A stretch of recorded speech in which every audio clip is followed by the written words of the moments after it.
If you fell in a pile of shit, you'd come up smelling of roses. That was something that I heard a lot growing up. My mother used to say this to me a lot. Um, when I was a child, I used to believe it was because there was something wrong with me. I was doing something wrong. Um, and so I wasn't worthy of something, you know.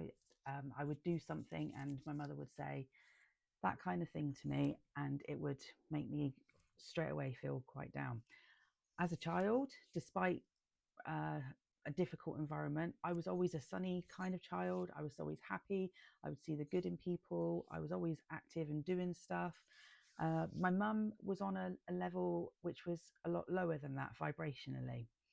Talk a bit now about David R Hawkins. I don't know if you've heard of him. He did the scale of consciousness map. Oh, actually, I have one here. If you want to freeze that and you can look at it a bit more detail.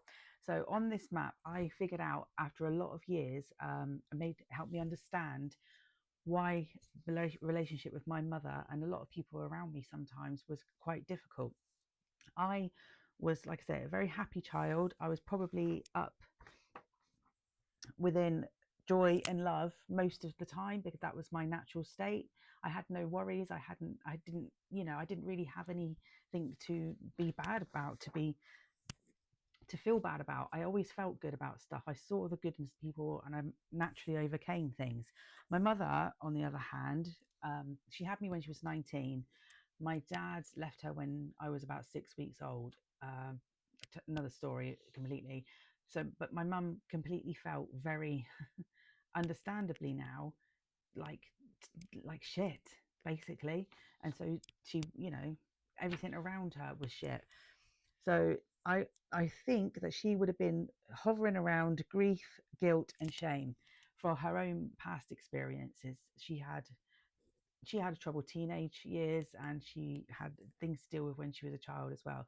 So I think my father leaving her with me was the last straw basically for her. So she was living in those down here in the force, like a forced state of being, a contracted state of being. So everything was hopeless and miserable, and she really was in that state. And like I said, I was hovering up here enjoying love all the time because I was a child, and that's what I did, and that's just who I was. So it took me a long time to understand that it wasn't about me. The way she treated me, the way my childhood was, it wasn't about me. It was because my mum wanted to, she couldn't get up to my level on that scale, so she had to bring me down to hers. I'm not saying that's right, and I'm not even really blaming her, to be perfectly honest. I'm just now saying that I understand the process a little bit better. So I have, I've done a little bit of healing there possibly. Um, but when she used to bring me down to that level, the more and more often I used to stay there, and my life actually ended up mirroring her life. As much as I wanted to break away from my mother, I think I needed to experience that level to understand. So she brought me down. Okay, I allowed myself to be brought down. I was on that level for a long time, and I attracted relationships that were not good. So I understand that now. Money was scarce for me, things like that. I attracted a lot of bad things. Um, so within those times, earlier on, I did have experiences of joy and love again. Like when I had my children, I wasn't supposed to have children naturally. I had children.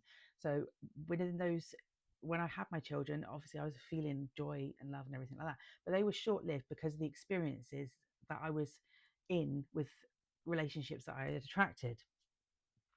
It wasn't until my second marriage ended when I walked away, and I think because I probably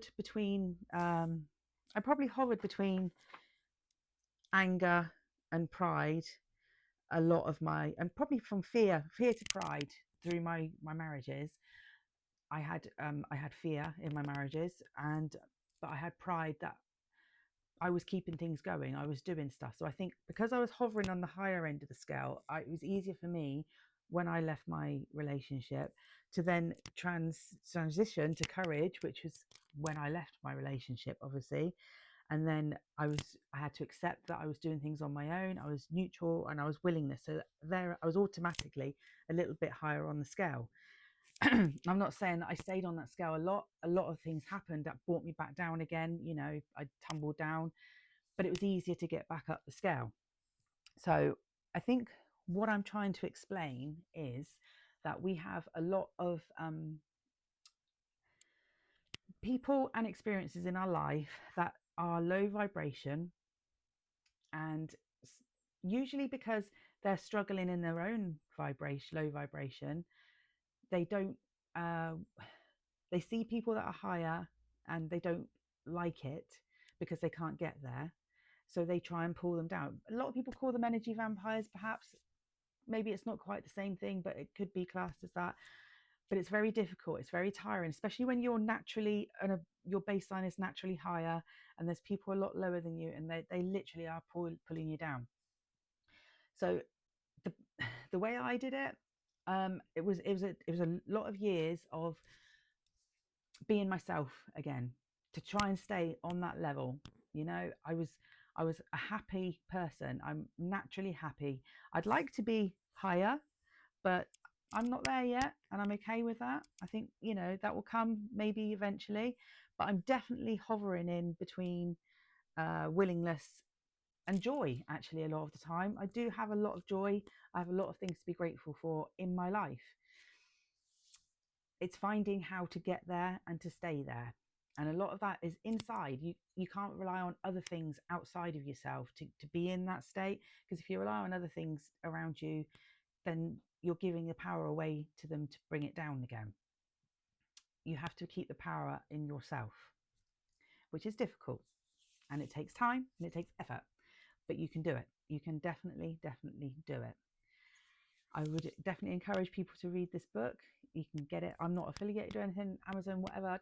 It's a great book. Both of them are great books. And like workshops, things like that, people do a lot of workshops on these things and they're great. I can help people as well.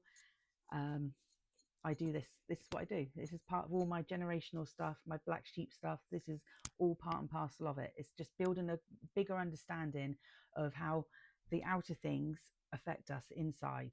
So like, I don't know who said it, but someone said you have to go within or you go without, and it took me a long time to learn that one.